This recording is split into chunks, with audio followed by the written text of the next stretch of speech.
संत रामपाल जी महाराज एक ऐसे महान संत जिन्होंने अपनी सतभक्ति, तत्व ज्ञान, करुणा और सेवा के बल पर समाज में नई मिसाल कायम की है। संत रामपाल जी महाराज की अगुवाई में उनके सभी सतलोक आश्रमों से समाज कल्याण के अद्भुत कार्यों ने समाज को सुनहरे भविष्य की एक नई उम्मीद दिखाई है।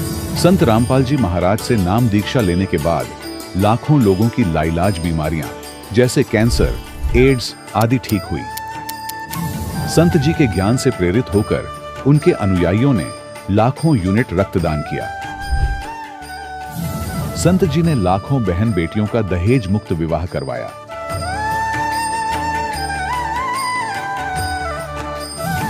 संत जी ने लाखों लोगों का नशा छुड़वाया, करोड़ों उजड़े परिवार बसे।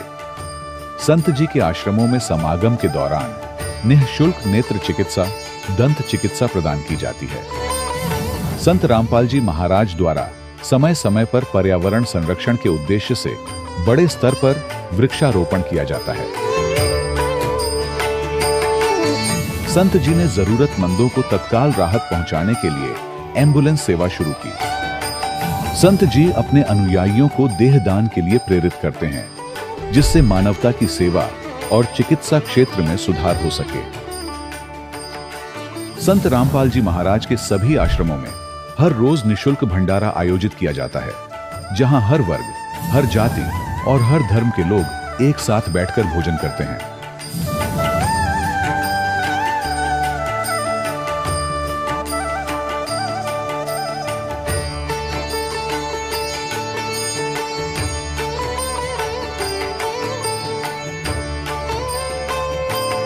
संत रामपाल जी महाराज के आश्रम में हजारों बुजुर्गों को सम्मान और प्यार के साथ जीवन जीने का अवसर मिलता है।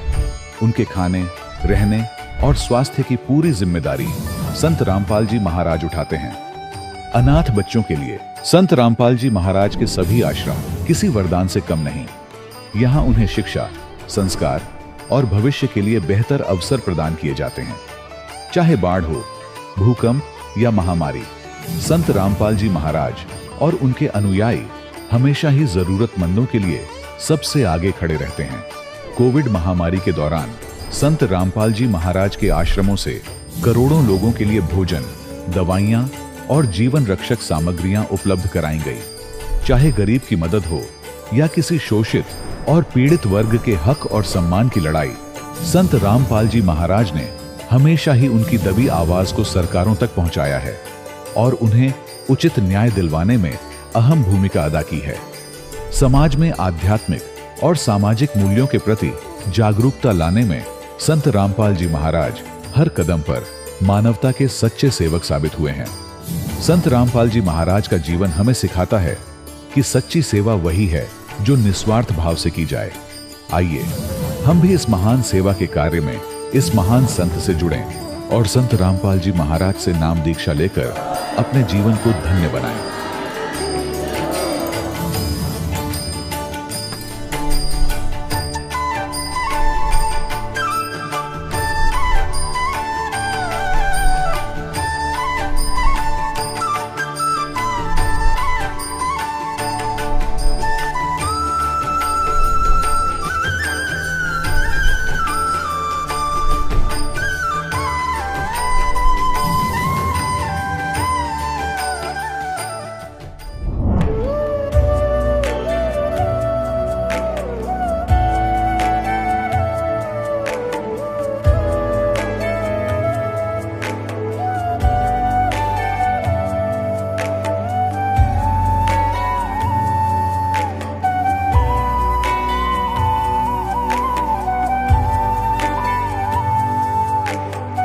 पूर्ण परमात्मा पाप कर्म दंड को भी काट सकता है।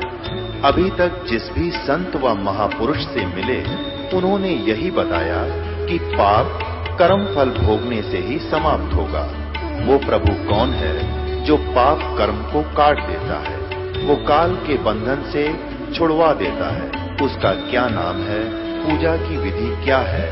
कृपया अवश्य सुनिए जगत गुरु तत्वदर्शी संत रामपाल जी महाराज के अमृत वचन। सत साहिब दर्शकों, मनुष्य अपने जीवन में सुख और शांति की खोज में अपने धर्म में प्रचलित विभिन्न भक्ति साधनाओं को अपनाता है। वह धार्मिक रीति रिवाजों और परंपराओं को निभाने में अपना पूरा जीवन लगा देता है। फिर भी उसके जीवन में दुख कम होने के बजाय बढ़ते ही जाते हैं, और जिसके कारण समय के साथ साथ उसकी आस्था कमजोर पड़ने लगती है और उसका विश्वास उस एक पूर्ण परमात्मा पर से उठने लगता है। दर्शकों, ऐसी ही कहानी थी मध्य प्रदेश की रहने वाली नसीम खान जी की। नसीम खान जी अपने जीवन में पूरी श्रद्धा से नमाज पढ़ती थी, रोजे रखती थी और पीरों की इबादत करती थी, लेकिन इसके बावजूद भी इनके जीवन में न तो शारीरिक सुख था और न ही मानसिक शांति। लेकिन दर्शकों, आज नसीम खान जी का कहना है कि जब से मैंने संत रामपाल जी महाराज जी की शरण ग्रहण की है, तब से मेरे और मेरे परिवार के जीवन के सारे दुख छू मंत्र हो गए हैं। दर्शकों, आखिर नसीम खान जी ने संत रामपाल जी महाराज के ज्ञान को क्यों सच्चा ज्ञान बताया? चलिए जानते हैं इसके पीछे की सच्चाई क्या है। सुनते हैं नसीम खान जी की कहानी, उन्हीं की जुबानी। नमस्कार जी। सत साहिब। क्या नाम है जी आपका? नसीम खान। बहन जी कहाँ से हैं आप? मध्य प्रदेश, MP, जिला मुरैना। संत रामपाल जी महाराज से नाम दीक्षा आपने कब ली? संत रामपाल जी महाराज से हमने 2017 में नाम दीक्षा ली। संत रामपाल जी महाराज से नाम दीक्षा लेने से पहले आप क्या भक्ति साधनाएं करती थी? जो हमारी समाज में बचपन से नवाज, रोजे, अल्लाह अल्लाह बस यही करते थे। तो फिर क्या कारण बना कि आप मुस्लिम धर्म से संत रामपाल जी महाराज से आपने नाम दीक्षा ली? बहुत परेशान रहते थे, बहुत परेशानी रहती थी, नमाज पढ़ते रहते थे। हमने एक हमारी समाज में जो मतलब पीर होते हैं वो हमारे पिताजी थे, उनको हमने अपना वो बना रखा था। वो हमको नवाजों की सूरतें बताते थे, पढ़ने को बताते थे, रात में नवाज की इबादत बताते थे, वो करते थे। फिर भी परेशानी दूर नहीं होती थी। मेरे पे 3 बेटी 1 बेटा है। बेटियों पे भूत पलीत का साया रहता था, परेशानी बहुत रहती थी। मेरे हस्बैंड को फालिस भी मार गई थी। मैं अपने बच्चों का बहुत मुश्किल से पालन पोषण करती थी और जो पीर बनाए थे उनके बताए रास्ते पे चलती थी। फिर भी दिन पे दिन परेशानी आती थी और उसके सिवा हर वक्त रोना राट बहुत परेशान रहते थे। मेरी बड़ी बेटी ने हिंदू समाज में शादी कर रखी, उसकी वजह से हमारे घर वाले बहुत खिलाफ हो गए, हमको बहुत लड़ने भिड़ने लगे। फिर हमने अलग रहने लगे। ऐसे हम बहुत परेशान रहते थे भगत जी। मगर जो हमने जो पीर बना रखे थे वो हमारे साथ रहते थे, उनकी हम बहुत अच्छे से सेवा करते थे। और पीर जो हमने बना रखे थे हमारे पिताजी, वो हमको ऐसे बताते थे ये पढ़ो तो इससे सट्टा लंबर जाने क्या होता है, वो उससे पैसा मिल जाएगा जी, मिल जाएगा। वो भी हम कर रखते थे। फिर भी हम बहुत परेशान रहते थे और कोई लाभ नहीं मिलते थे। फिर हमारे जो दामाद हिंदू समाज में करे थे वो छोड़ के भी चले गए। बच्ची थी 3 महीने की और हम ज़्यादा परेशान रहने लगे अल्लाह अल्लाह कर करके। फिर एक दफ़ा हम कलियर शरीफ दरगाहों पे, मज़ारों पे सब जगह जाते थे, इतनी परेशानी में भी। फिर भी हमको कोई लाभ नहीं मिलते थे। हम अजमेर शरीफ गए, कलियर शरीफ गए और पटियाला में जो भी जहाँ जहाँ दरगाह अच्छी अच्छी थी वहाँ भी जाते थे। अपनी समस्या लेके हमारी कोई पूरी नहीं होती थी और हम परेशान रहते थे। हमें संत रामपाल जी महाराज के बारे में हमारे दामाद जो हिंदू समाज में थे उनने हमको बताया कि ये अपने अल्लाह हैं जी, देखो अपने कुरान शरीफ में जी लिखा है, वो लिखा है। फिर उन्होंने हमें सत्संग भी बताया और सुनाया। हमने कि हमें ले चलो, तो हमें आश्रम लेने गए। हमने कि ठीक है, हमें नाम उपदेश दिलवा दो। फिर हमने नाम उपदेश लिया संत रामपाल जी महाराज से। जैसे कि आपने बताया कि मुस्लिम धर्म में जितनी भी भक्ति साधनाएं होती हैं वो सब करते थे आप अजमेर शरीफ भी गए और भी आपने नाम गिनाए। तो क्या संत रामपाल जी महाराज से नाम दीक्षा लेने के बाद आपके ऊपर जो समस्याएं थी वो ठीक हुई? संत रामपाल जी महाराज से जो हम इतने परेशान रहते थे, उनसे नाम उद्देश्य लेके हमारी सब परेशानी सब दूर हो गई। आज हम बहुत खुशी से हैं, बहुत अच्छे हैं, परमात्मा की भक्ति कर रहे हैं और 2017 से और नियमों से चल रहे हैं और हमें बहुत लाभ मिल रहा है, बहुत अच्छे से रह रहे हैं। सब परेशानी दूर हो गई हमारी। जो हमारे बेटा नहीं जुड़ा हुआ था, हमने नाम दीक्षा ले रखी थी गुरुजी से, संत रामपाल जी महाराज से। तो उसके ऊपर इतना बड़ा केस लगा था जी वो सर कि हम बहुत परेशान थे और थाने के सामने हम बहुत रो रहे थे और ऐसे रो रहे थे। हमारा एक ही बच्चा है कि जी यानी कौन से केस में लगा देंगे और हमारा बच्चा छोटा है, इतनी समझ में भी नहीं है, और ऐसे दुश्मन पड़ गए थे, उसको निकलने नहीं दे रहे थे। हमारी बेटियां, हम बहुत रोते फिर रहे थे। उसने अंदर मन ही मन में वो घबरा गया, उसने मन ही मन में याद करा कि मम्मी किनसे जुड़ी हैं, मैं बाहर निकल आऊँ तो मैं भी मम्मी के संग में चलाऊँगा। मैंने कही ये संत रामपाल जी महाराज, गुरु जी मेरे बच्चे को बाहर निकाल दो और ये तो उल्टा सीधा कोई केस लगा देंगे। मैं, मेरी बेटियां बहुत डकरा रहे थे, बहुत परेशान हो रहे थे। फिर अचानक में 6 बजे एक ऑफिसर आया, उसने कि क्या है, ने कि ऐसे ऐसे, तो हमने कि सर हमारा बच्चा सीधा है, कुछ नहीं है, फालतू की लोगों ने फंसवा दिया है। तो हम रोने लगे, बहुत परेशान होने लगे। फिर उनने ऐसे ऐसे गुरुजी ने रक्षा करी कि पता भी नहीं पड़ी कि कब मेरा बच्चा बाहर मेरे सामने आ गया। आके मैं बस से परमात्मा, ये मेरे गुरुजी, मैंने जैसे ही हाल गाड़ी मंगाई और सीधे आश्रम लेके गई उसने हाल तुरंत में नाम उपदेश लिया और वहाँ से हम बहुत खुशी से होके आए। परमात्मा ने इतनी दया करी कि हम तो बहुत रो रहे थे, जो कह रहे थे अब नहीं बच्चा कैसे निकलेगा। गुजर भैया थे और बहुत बुरे लोग थे, उनने जानबूझ के मेरे बच्चे को केस में फंसा रखा था। वो मेरे को परमात्मा की दया से लाभ हुआ, बहुत बड़ा लाभ हुआ। नहीं आज मेरा बच्चा कहाँ होता। और ऐसे दुश्मनों के हत्थे से ऐसे परमात्मा ने, गुरु जी ने निकाल दिया कि हमें एहसास ही नहीं हुआ कि हम इतना डकरा रहे थे, इतनी बड़ी परेशानी से हमें बचा लिया। मेरी बेटी जो 3 साल से कोर्ट में केस चल रहा था, मेरे दामाद जो छोड़ के रखे थे, मेरी बेटी भी बहुत परेशान रहती थी, उसकी वजह से मैं भी बहुत परेशान रहती थी। कोर्ट कचहरियों में पैसा लग रहा था, पैसा भी नहीं था। इतना हम परेशान थे, इतना परेशान थे कि हम दिन रात रोने के सिवा और नमाज पढ़ने के सिवा कुछ भी नहीं आता था। जब से संत रामपाल जी गुरु जी से नाम दीक्षा ली, मेरी बेटी का भी घर बस गया और मेरी जो समस्या थी, मेरे पैरों से खड़ा नहीं हुआ जाता था, पैरों से बहुत दर्द होता था, वो भी मैं ठीक हो गई। और खूब सब परमात्मा जुड़ के बहुत सच लाभ मिले हमें और हमारे सब अब सही हैं। जैसे कि आपने बताया कि आपने संत रामपाल जी महाराज से नाम दीक्षा लिया और आपको बहुत सारे लाभ मिले। पहले आप मुस्लिम धर्म में थे और संत रामपाल जी महाराज से नाम दीक्षा लेने के बाद तो संत रामपाल जी महाराज ने आपको नाम दीक्षा दी, तो क्या आप मुस्लिम से हिंदू बन गए? नहीं भगत जी, हम हिंदू नहीं हैं। हमारे संत रामपाल जी महाराज बताते हैं, जीव हमारी जाति है, मानव हमारा धर्म, हिंदू मुसलमान सिख ईसाई धर्म कोई न्यारा नहीं।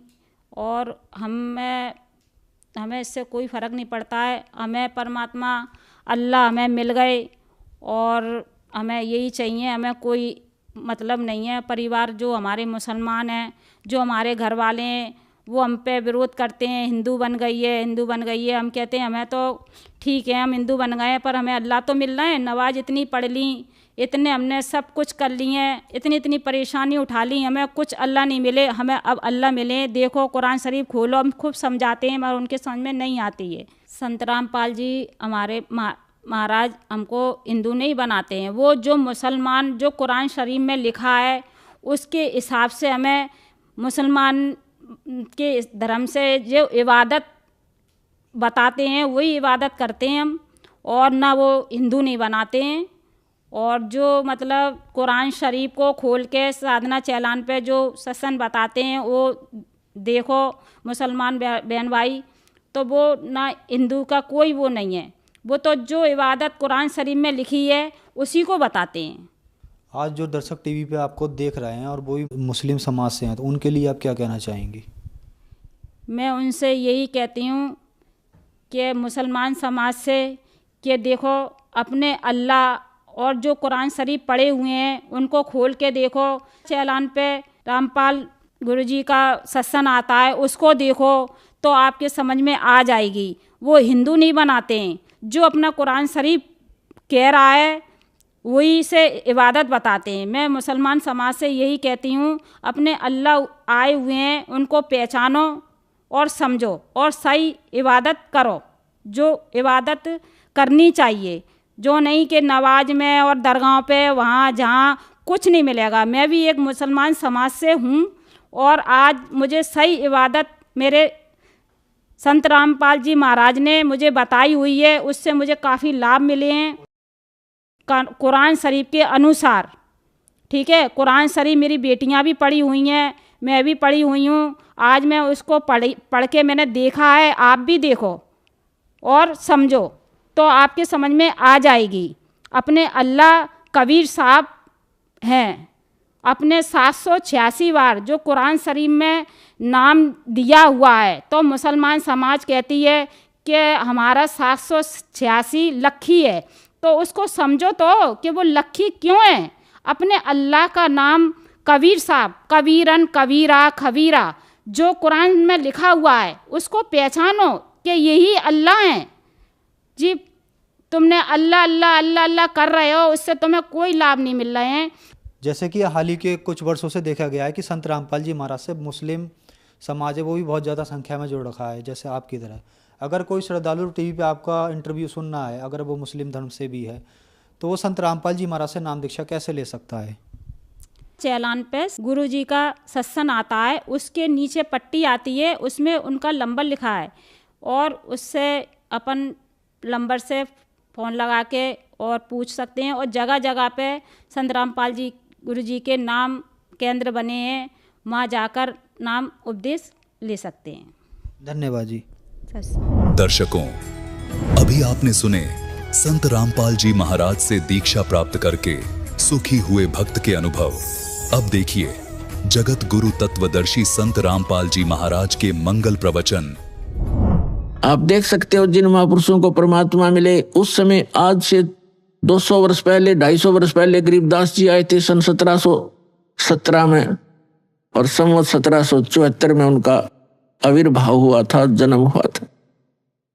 और सन 1717 आज सन 2013, 300 वर्ष पहले। और 300 वर्ष पहले उनको परमात्मा मिले। पहले वो हमारे जैसे पुजारी थे, श्री राम, श्री कृष्ण, विष्णु और शंकर भगवान, माता मसानियों के। और जब उन्होंने परमात्मा को देखा, सतलोक देखा, जहां हम रहा करते वो स्थान देखे और वहां की जो सुख देखे, फिर आकर उनको वापस छोड़ा, तो फिर वो इतने दृढ़ हो गए, पूरा समाज एक तरफ। तो ऐसे दृढ़ भक्तों को परमात्मा मिलते हैं, और जिस कारण से वो अपनी स्थिति को, अपनी पहचान को अपने बच्चों तक करवाते हैं। अभी तक जो सत्संग दास ने किया है, इसका उद्देश्य ये है कि श्रीमद् भगवत गीता में जो प्रमाण है, ये गॉड गिवन स्पिरिचुअल नॉलेज है। श्रीमद् भगवत गीता अर्थात ये वेदों का सारांश है। और चारों वेद कबीर भगवान ने दिए थे इस ज्योत निरंजन ब्रह्म सरपुरुष इस काल के अंतःकरण में फीड कर दिए थे, ईमेल कर दी थी, फैक्स कर दिया था। और जब इसने डाउनलोड करके देखा, कंप्लीट स्पिरिचुअल नॉलेज भेजा था परमात्मा ने इस ज्योत स्वरूपी निरंजन के अंतःकरण में। इसने जब वो डाउनलोड किया, यानी अंदर से बाहर निकाला अपने अंतःकरण से, तो बाहर उन्हें पढ़कर देखा, उस कंप्लीट स्पिरिचुअल नॉलेज का, संपूर्ण अध्यात्म ज्ञान का वो पार्ट, वो भाग इसने नष्ट कर दिया जिसमें उस परम पिता की जानकारी थी और इससे उत्तम लोक की जानकारी थी, वहां जाने की विधि थी, उसको पाने की विधि थी। ये नहीं चाहता कि यहाँ के प्राणियों को जो इसके अंतर्गत है 21 ब्रह्मांड में, इनको ये जानकारी हो कि कोई और सुख स्थान है, और जहां जाने के बाद ना वृद्ध अवस्था होती है, ना वहां मृत्यु होती है, ना कोई रोग सताता है, ना किसी चीज का अभाव है। सब सुख पदार्थ आपको वहां बगैर किए ही प्राप्त होंगे।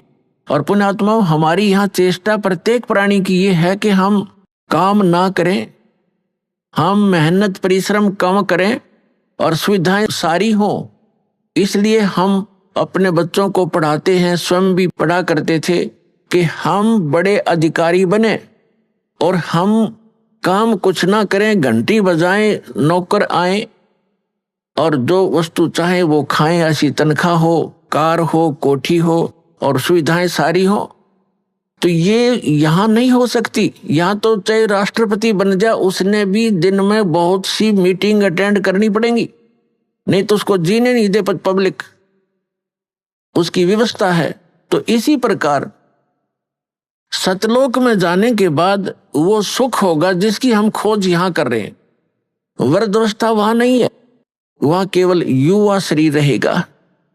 तो कौन चाहता है वृद्ध होना, कौन चाहता है मृत्यु? लेकिन यहाँ इसका कोई विकल्प नहीं है, यहाँ तो ये कंपलसरी है, ये तो होगा ही होगा। तो इससे बचने के लिए एक साधना है, साधन है, जो परमात्मा ने स्वयं आकर आप बताई और अपनी प्यारी आत्मा उन परम संतों को सतलोक दिखाया और वापस छोड़ा और उनको दृढ़ कराया। तो यहाँ पर जितने भी प्राणी हैं सबकी मृत्यु होती है, और हम आजीवन जो संग्रह करते हैं वो हमारे साथ नहीं चलता। हम जिन बच्चों के लिए कोठियां बनाते हैं, धन जोड़ते हैं कि हमारे बच्चे हमारी मृत्यु के बाद वो सुखी होंगे, और वो बच्चे हमारे सामने ही मर जाते हैं। ऐसे बहुत से प्रमाण, ये दुखदायी घटनाएं हम समाचार पत्रों में भी सुनते हैं, टीवी पर भी देखते हैं। एक पूरा परिवार एक सत्संग सुनकर आ रहा था किसी संत का, तो उसमें इतना पक्का याद नहीं दास को कि 12 सदस्य थे पूरे परिवार के या 13 थे।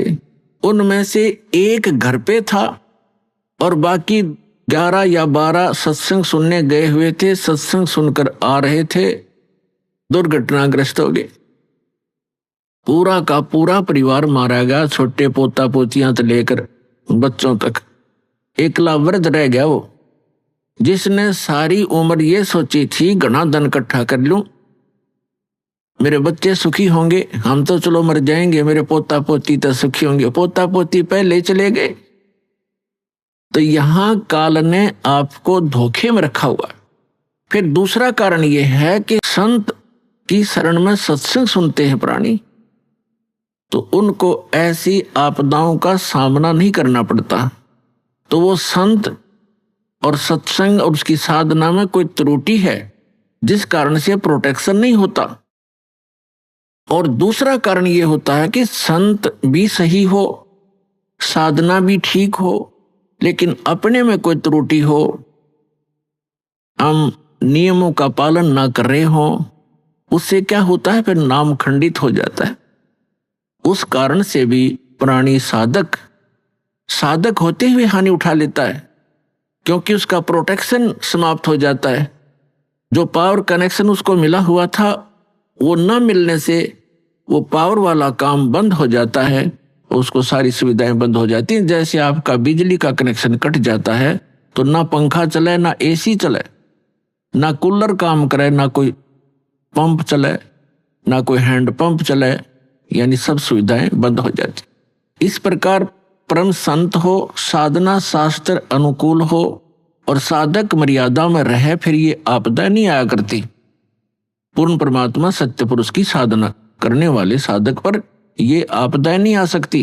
दुर्घटना में मृत्यु, अकाल मृत्यु या कोई अन्य दुख नहीं आने देंगे भगवान, जहां हमारी समर्पित भाव से साधना होगी और सत साधना होगी। तो फिर भी जो कहने का दास का आज जो उद्देश्य है ये ज्ञान कराने का, कि हम जिन सुविधाओं को एकत्रित करने में, जोड़ने में सारा जीवन लगा देते हैं और फिर भी हम भी छोड़ चले जाते हैं और बच्चों का भी पता नहीं, हमारे सामने ही मृत्यु हो जाए, तो ये गंदा लोक है, ये लोक ठीक नहीं। अभी तक हमें इसका अल्टरनेट नहीं था। अल्टरनेट था तो इतना था कि स्वर्ग चले जाएंगे, स्वर्ग से आगे हम नहीं जानते थे। परमात्मा कबीर जी ने आके अपनी महिमा, अपना स्थान स्वयं बताया है कि एक स्थान ऐसा है जहां जाने के बाद साधक फिर लौटकर संसार में नहीं आता।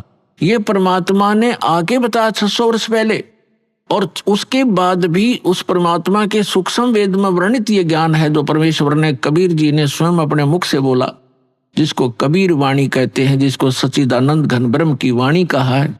उसमें वर्णित किया मालिक ने, और हमारे वेद और गीता में वर्णित है, हम नहीं समझ सके क्योंकि हमारे टीचर अल्पज्ञ थे, हमारे धर्मगुरु अल्पज्ञ थे, उनको सदग्रंथों का ज्ञान कतई नहीं था। तो उस परमात्मा ने आके स्वयं बताना पड़ा वही ज्ञान।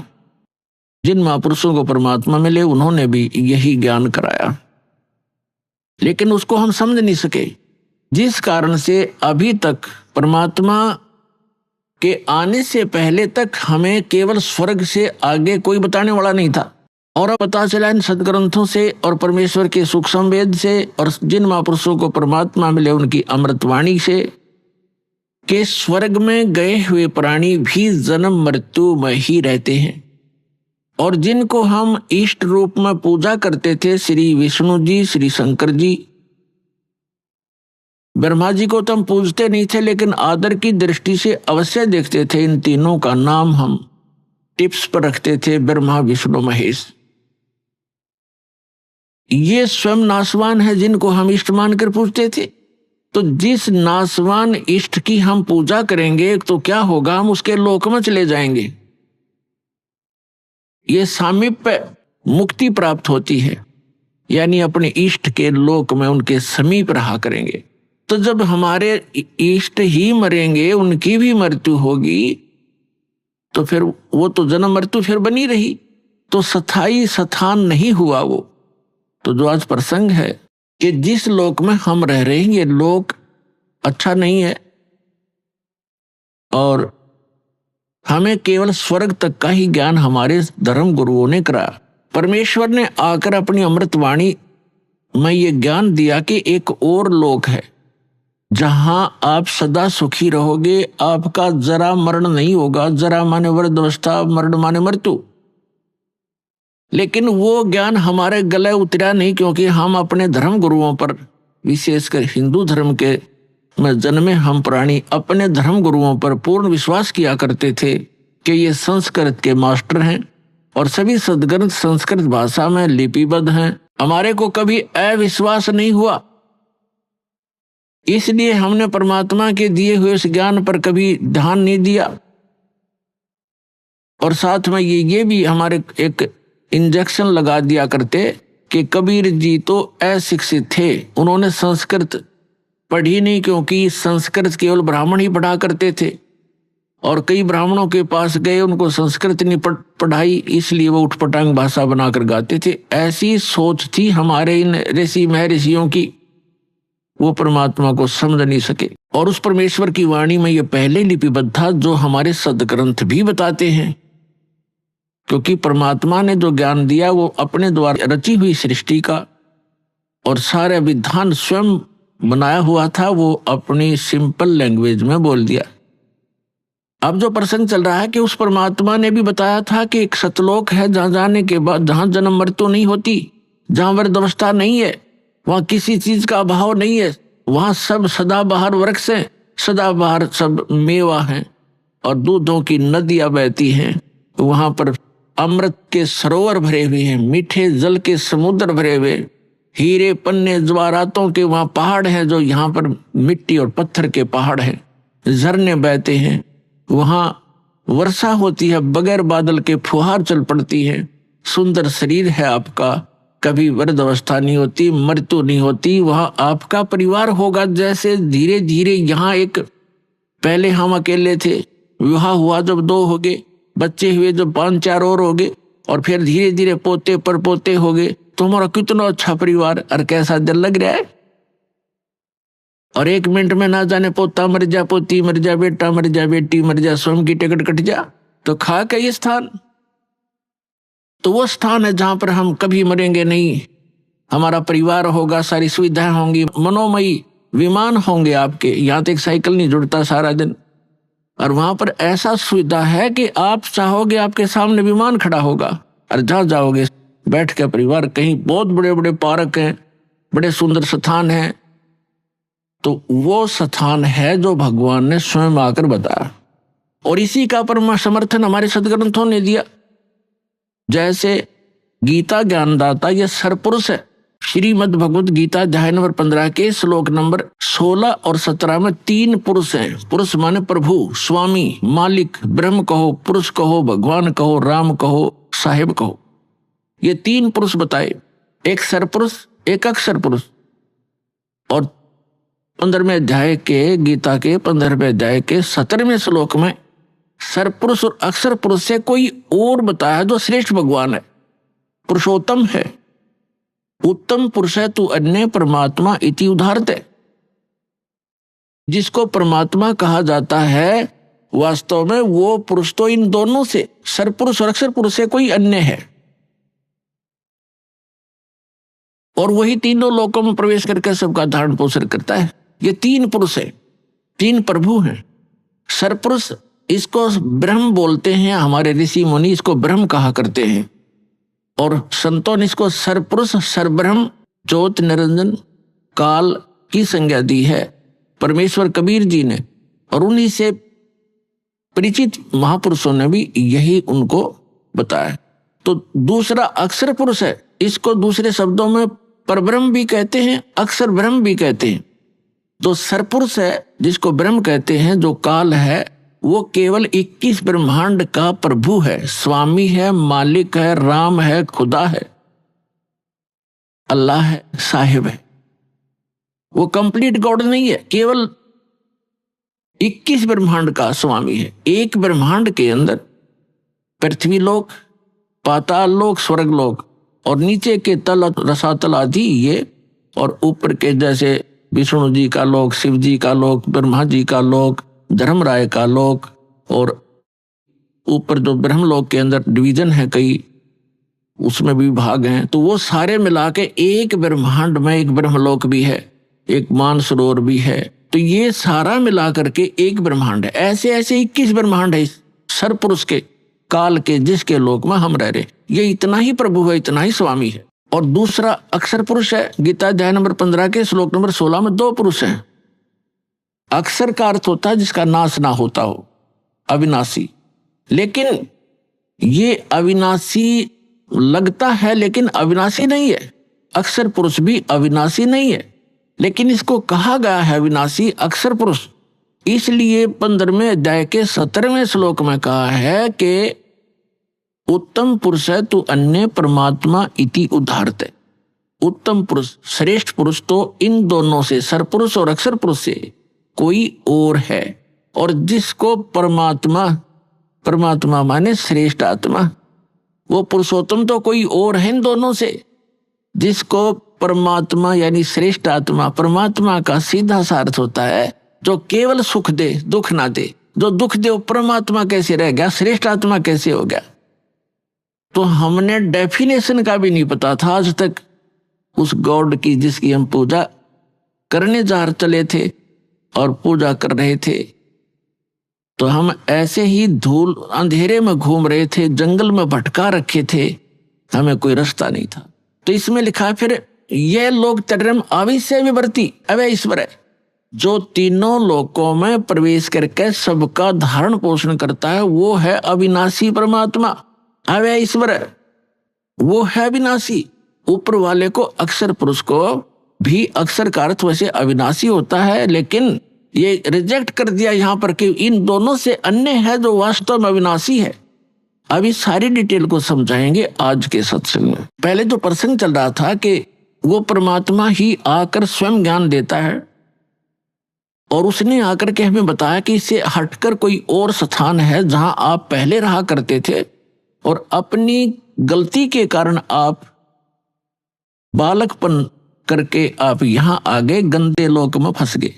अब यहां से जाने का विकल्प आपके पास नहीं रहा, ना किसी ऋषि महर्षि और संत और ब्रह्मा विष्णु महेश को भी यहां से वापस जाने के मार्ग का पता नहीं। उसके लिए परमात्मा स्वयं आते हैं। जो प्रसंग चल रहा था तो परमात्मा 3 स्थिति में बताया आपको कि जो सतलोक में रहता है, जहां हम रहते थे, वहां करोड़ सूर्य करोड़ चंद्रमा मिला दे उनका ऐसा प्रकाश है। फिर परमात्मा अन्य हल्का तेज पुंज का रूप बनाकर कभी भी आकर प्रकट हो जाते हैं, एक संत साधु की, महात्मा की वेशभूषा में। या तीसरी स्थिति, सेकंड स्थिति परमात्मा की यह प्रत्येक युग में वहां से चलकर आते हैं, सहस्रीर कमल के फूल पर एक सरोवर के अंदर कमल के फूल पर शिशु रूप धारण करके विराजमान होते हैं। वहां से निसंतान जिनके बच्चे नहीं होते उठा ले जाता है और फिर उसकी परवरिश वहां होती है। फिर धीरे धीरे 5 वर्ष की आयु में ही वो बड़े बड़े विद्वानों के छक्के छुड़ाना शुरू कर देते अपने अध्यात्म ज्ञान के आधार से।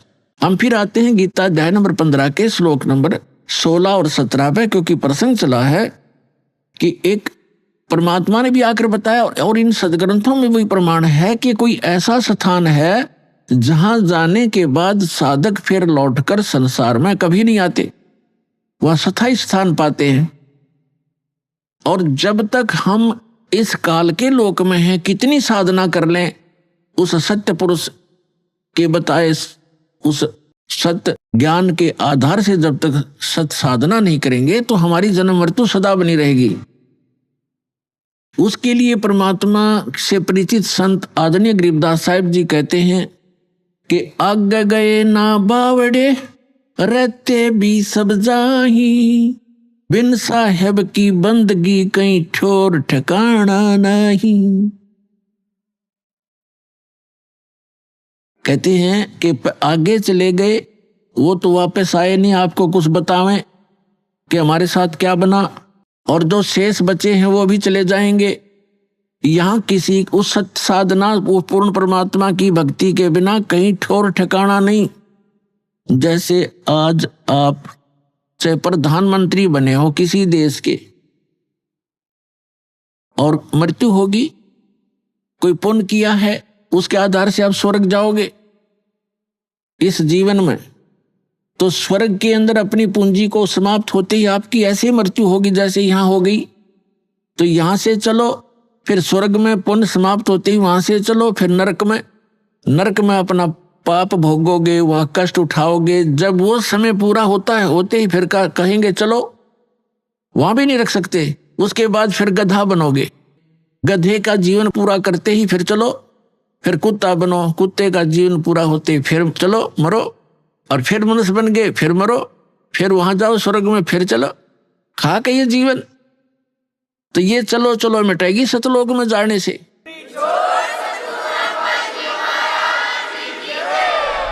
अभी आपने सुने संत रामपाल जी महाराज के मंगल प्रवचन।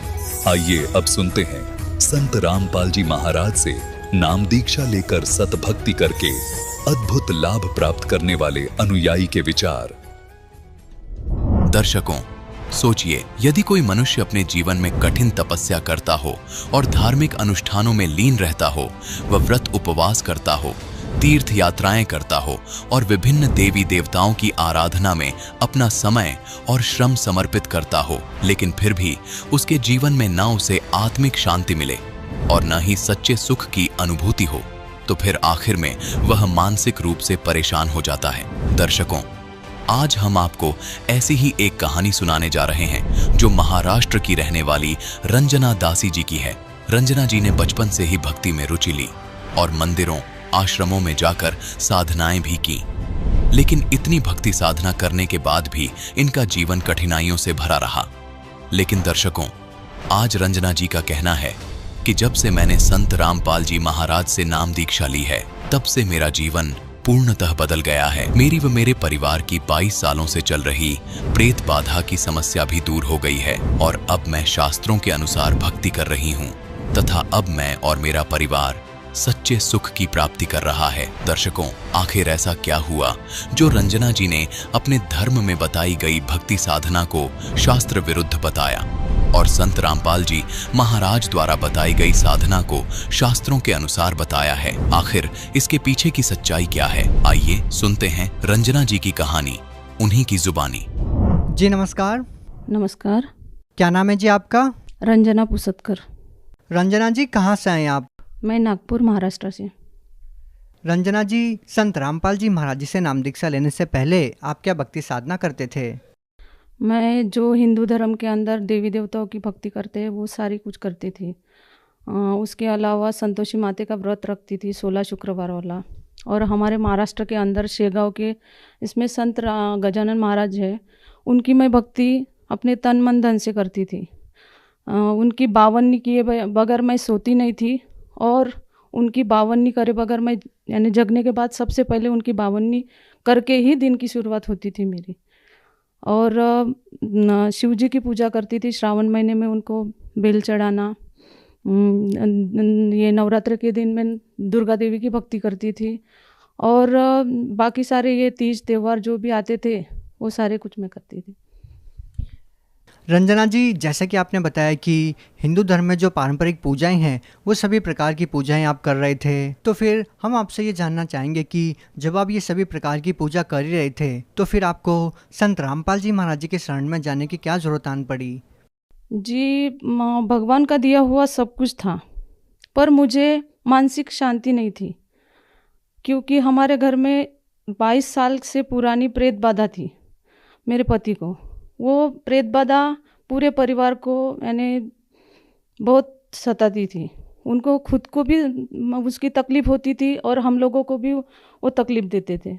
तो ये सब होने के बाद भी अगर मानसिक शांति नहीं है तो ये भौतिक लाभ का मैं क्या करूं? ये पैसे है, जो भी कुछ है भौतिक लाभ, इसका मैं क्या करूं? तो इसके लिए मैं भटकती थी कि शांति कहाँ पे है। सुख नाम की चीज़ जो चिर शांति बोलते हैं वो कहाँ मिलेंगी, ऐसा मैं ढूंढ ही रही थी।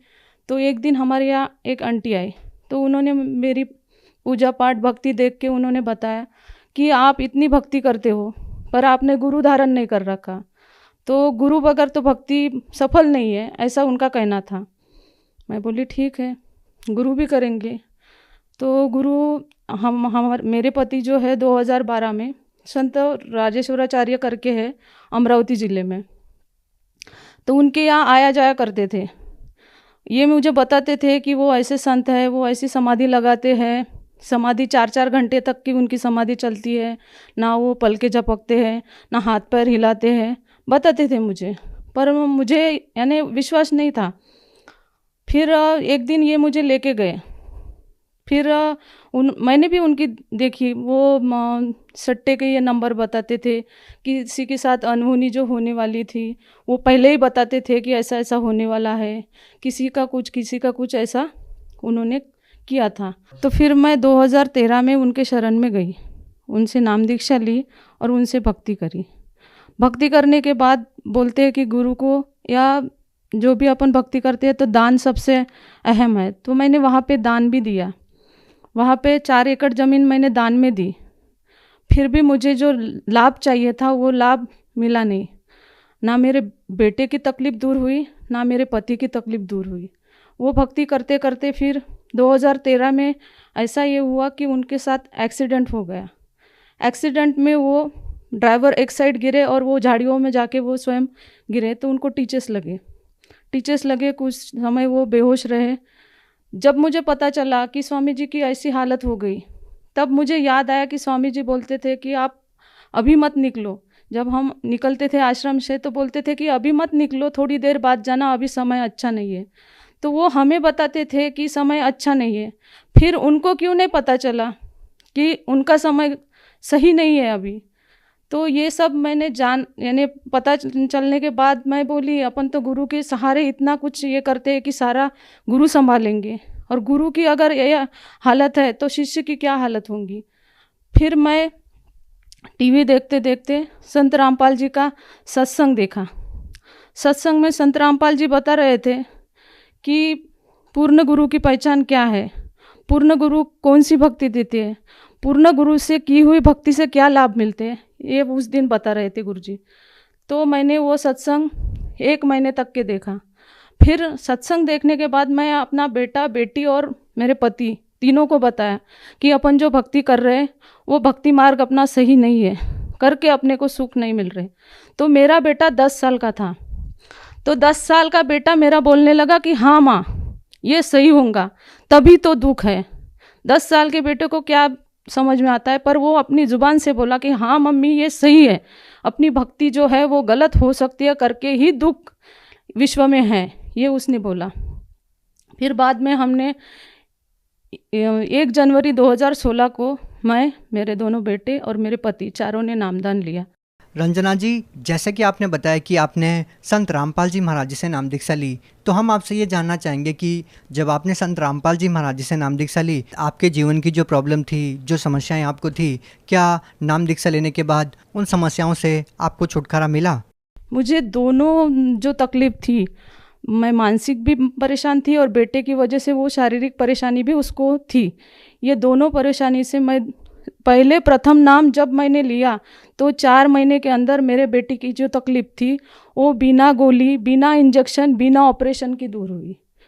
और मेरे पति की प्रेत बाधा, उनको 22 साल पहले की प्रेत बाधा थी। उनको परेशानी ये थी कि उनकी आंखें लाल हो जाती थी, शरीर पूरा गर्म हो जाता था और चिड़चिड़ापन इतना होता था उनको, और अस्वस्थ रहते थे, वो खुद भी अस्वस्थ रहते थे। और निगेटिविटी इतनी थी उनके अंदर कि हर चीज़ को लेके वो निगेटिव बोला करते थे, निगेटिव ही उनकी थिंकिंग रहती थी। यहाँ मत जाओ, ऐसा हो जाएगा, वहाँ मत जाओ, यानी एक्सीडेंट, ये वो, यानी बहुत सी यानी उनको परेशानी, यानी वो भी खुद रियलाइज ये करते थे और हमको भी बताते थे कि वहाँ मत जाओ, यहाँ मत जाओ, ऐसा मत करो, वैसा मत करो। तो ये सारी चीज़ों से मुझे राहत मिली। और संत रामपाल जी के शरण में आने के बाद मुझे आर्थिक लाभ हुआ। आर्थिक लाभ, मेरे पति बिल्डरशिप का बिजनेस है उनका, वो पार्टनरशिप में ये करते थे बिजनेस। तो उनका पार्टनर उनके 3 करोड़ रुपए, 3-3.5 करोड़ रुपए लेके चला गया।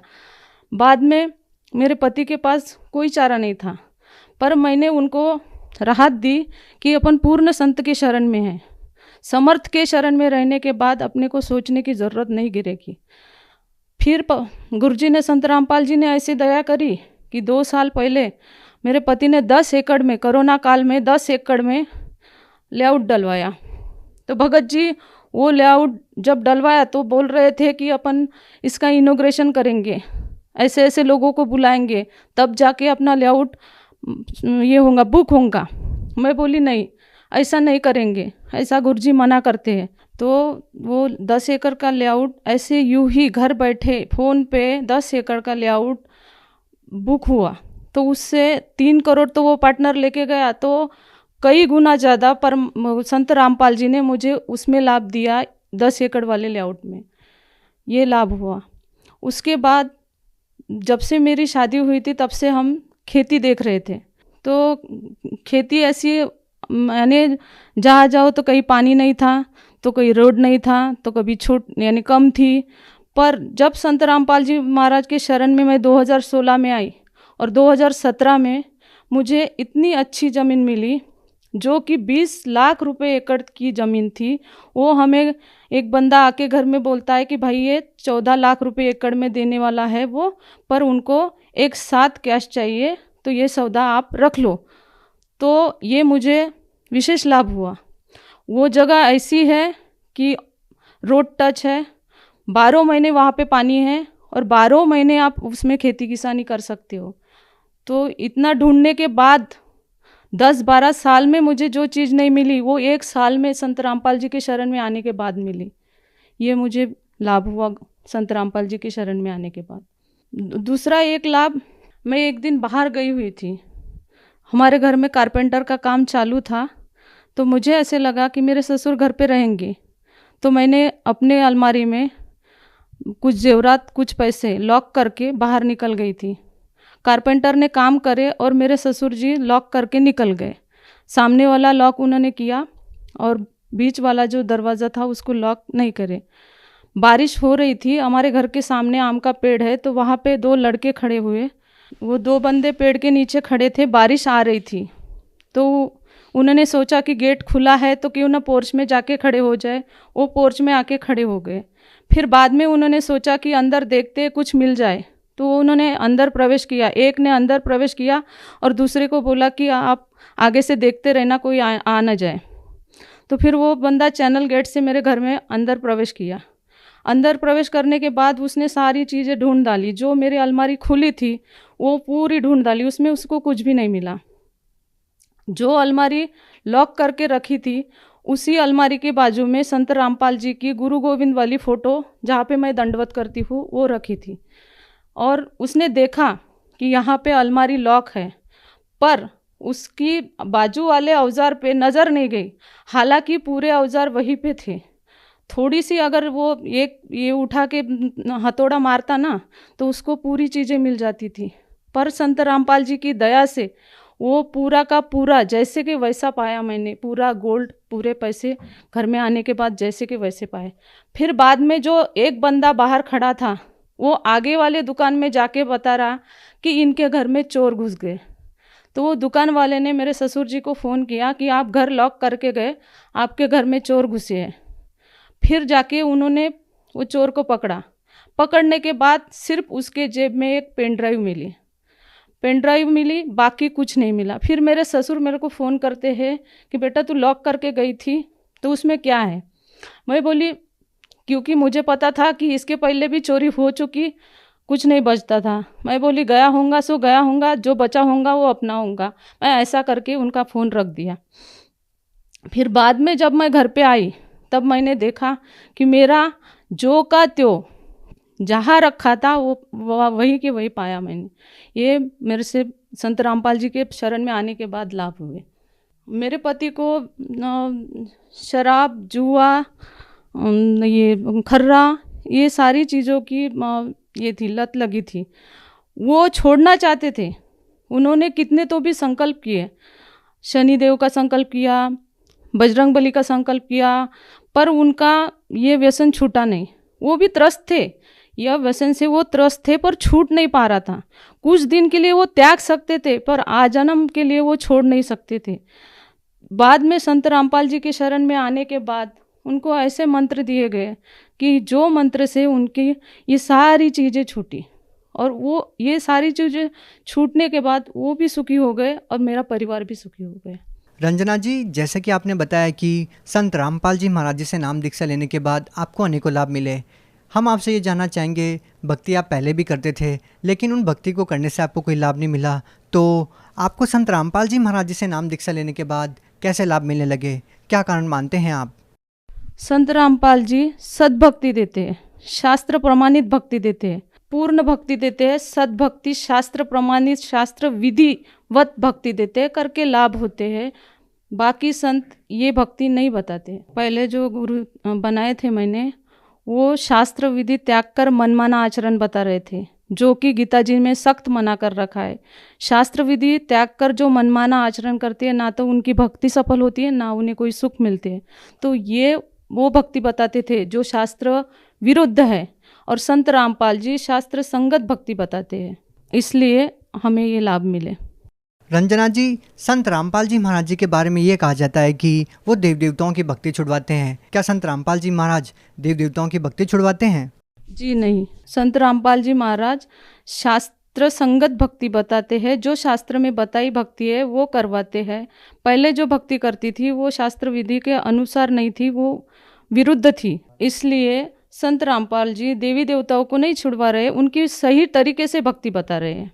आप भक्त समाज को क्या संदेश देना चाहते हैं? मैं भगत समाज को संदेश देने लायक तो मैं हूँ नहीं, संत रामपाल जी ही इतना बड़ा संदेश दे रहे हैं, तो उनकी बातों को सुनिए, वो कहना क्या चाहते हैं। आज से पहले अपने पूर्वज जो थे वो अशिक्षित थे, पर आज अपन पढ़े लिखे हैं। पढ़े लिखे होने के बाद अपना कर्तव्य बनता है कि अपना धर्म जो है, अपना धर्म का जो शास्त्र है क्या बता रहा है, कौन सी भक्ति बता रहा है, मनुष्य जन्म का क्या, यानी मनुष्य जन्म क्या चीज़ के लिए मिला है। 84 लाख भुगतने के बाद इंसान को इंसान का चोला मिलता है, तो वो क्या चीज़ के लिए मिला है। तो ये चोला मिला और ऊपर से आप शिक्षित हो और सदग्रंथ आपके घर में रखे हुए हैं, तो वो खोलो और उसमें देखो कि विधि क्या है।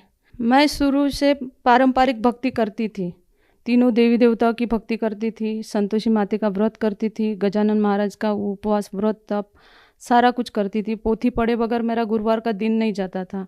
ये सारा करने के बाद भी मैं दुखी थी। हालांकि परमात्मा का दिया हुआ सब कुछ था मेरे घर में, पर मैं अंतरात्मा से सुखी नहीं थी।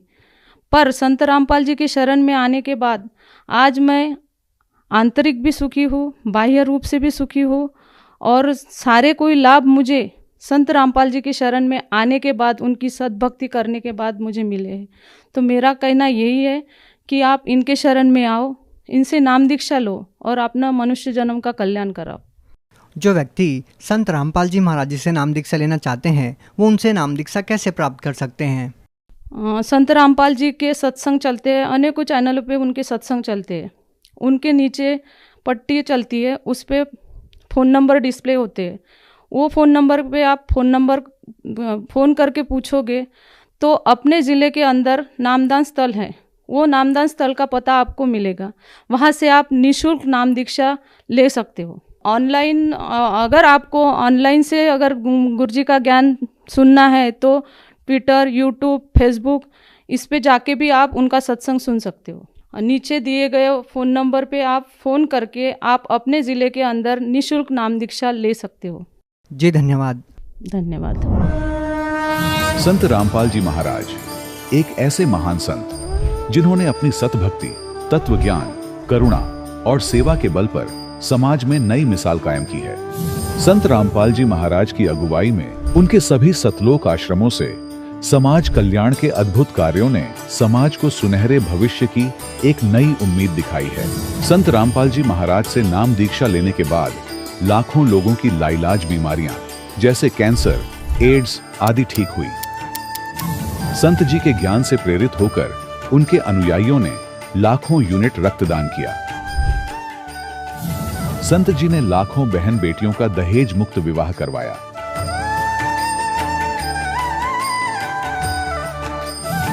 संत जी ने लाखों लोगों का नशा छुड़वाया, करोड़ों उजड़े परिवार बसे। संत जी के आश्रमों में समागम के दौरान निःशुल्क नेत्र चिकित्सा, दंत चिकित्सा प्रदान की जाती है। संत रामपाल जी महाराज द्वारा समय समय पर पर्यावरण संरक्षण के उद्देश्य से बड़े स्तर पर वृक्षारोपण किया जाता है। संत जी ने जरूरतमंदों को तत्काल राहत पहुंचाने के लिए एम्बुलेंस सेवा शुरू की। संत जी अपने अनुयायियों को देहदान के लिए प्रेरित करते हैं, जिससे मानवता की सेवा और चिकित्सा क्षेत्र में सुधार हो सके। संत रामपाल जी महाराज के सभी आश्रमों में हर रोज निःशुल्क भंडारा आयोजित किया जाता है, जहां हर वर्ग, हर जाति और हर धर्म के लोग एक साथ बैठकर भोजन करते हैं।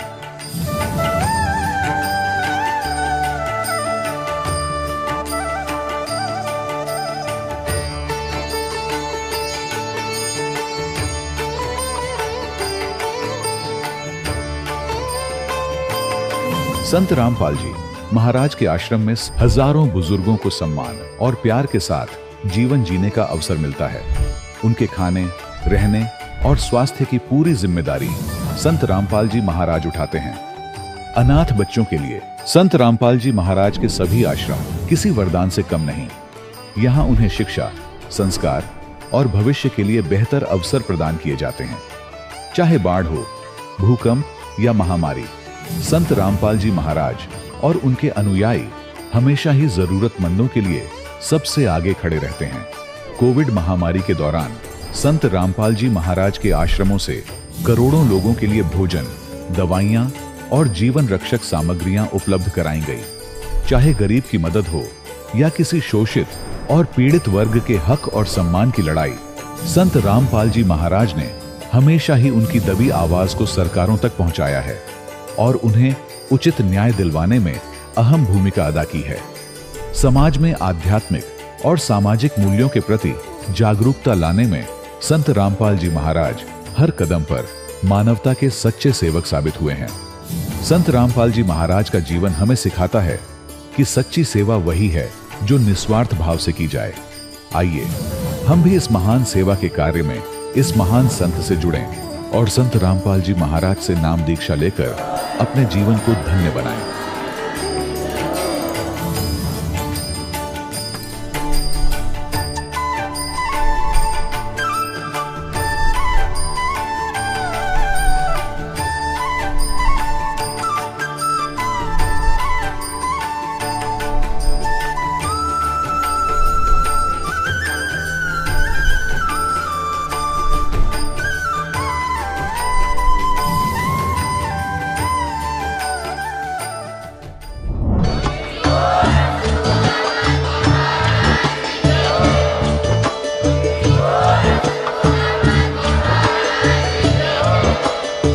सुन रहे थे जगत गुरु तत्वदर्शी संत रामपाल जी महाराज जी के मंगल प्रवचन। अधिक जानकारी के लिए विजिट कीजिए हमारी वेबसाइट www.jagatgururampalji.org।